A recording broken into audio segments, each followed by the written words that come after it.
ঋণের বোঝায় যারা জর্জরিত, বিষ্ণু ইসলাম চমৎকার একটা দোয়া শিখিয়েছেন। আমাদের অনেকে ঋণের বোঝায় জর্জরিত, আছে না নাই? এদিকে কেউ আছেন? থাকলে হাত তোলার দরকার নেই, থাকলে এই দোয়াটা করবেন। এক সাহাবীর নাম আবু উমামা, নামাজের ওয়াক্ত ছাড়া উনি মসজিদে যেয়ে বসে আছে। বিষ্ণু বললেন, কিরে আবু উমামা, নামাজের তো ওয়াক্ত হয় নাই, মসজিদে কি?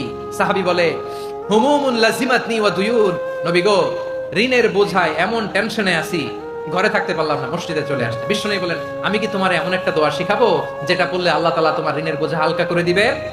আবু উমামা বললেন, ইয়া রাসূলুল্লাহ, অবশ্যই শিখাবেন। বিষ্ণু বললেন, তাহলে তুমি পড়বা, আল্লাহুম্মা ইন্নী আউযু বিকা মিনাল হাম্মি ওয়াল হাযান ওয়া আউযু বিকা মিনাল জুবনি ওয়াল বুখল ওয়া আউযু বিকা মিন গালাবাতিদ দাইনি ওয়া কাহরির রিজাল।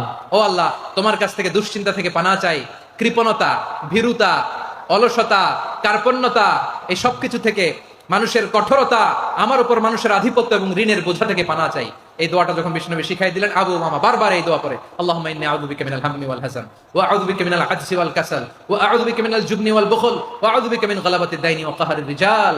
আবু উমামা বলে, এই দোয়া আমি পড়তে লাগলাম আর পড়তে লাগলাম, কিছুদিন পরে দেখা গেল বিষ্ণুবীর শেখানো এই দোয়ার বদৌলতে আল্লাহ তাআলা আমার সব ঋণ পরিশোধের ব্যবস্থা করে দিয়েছেন। পড়বেন পড়বেন।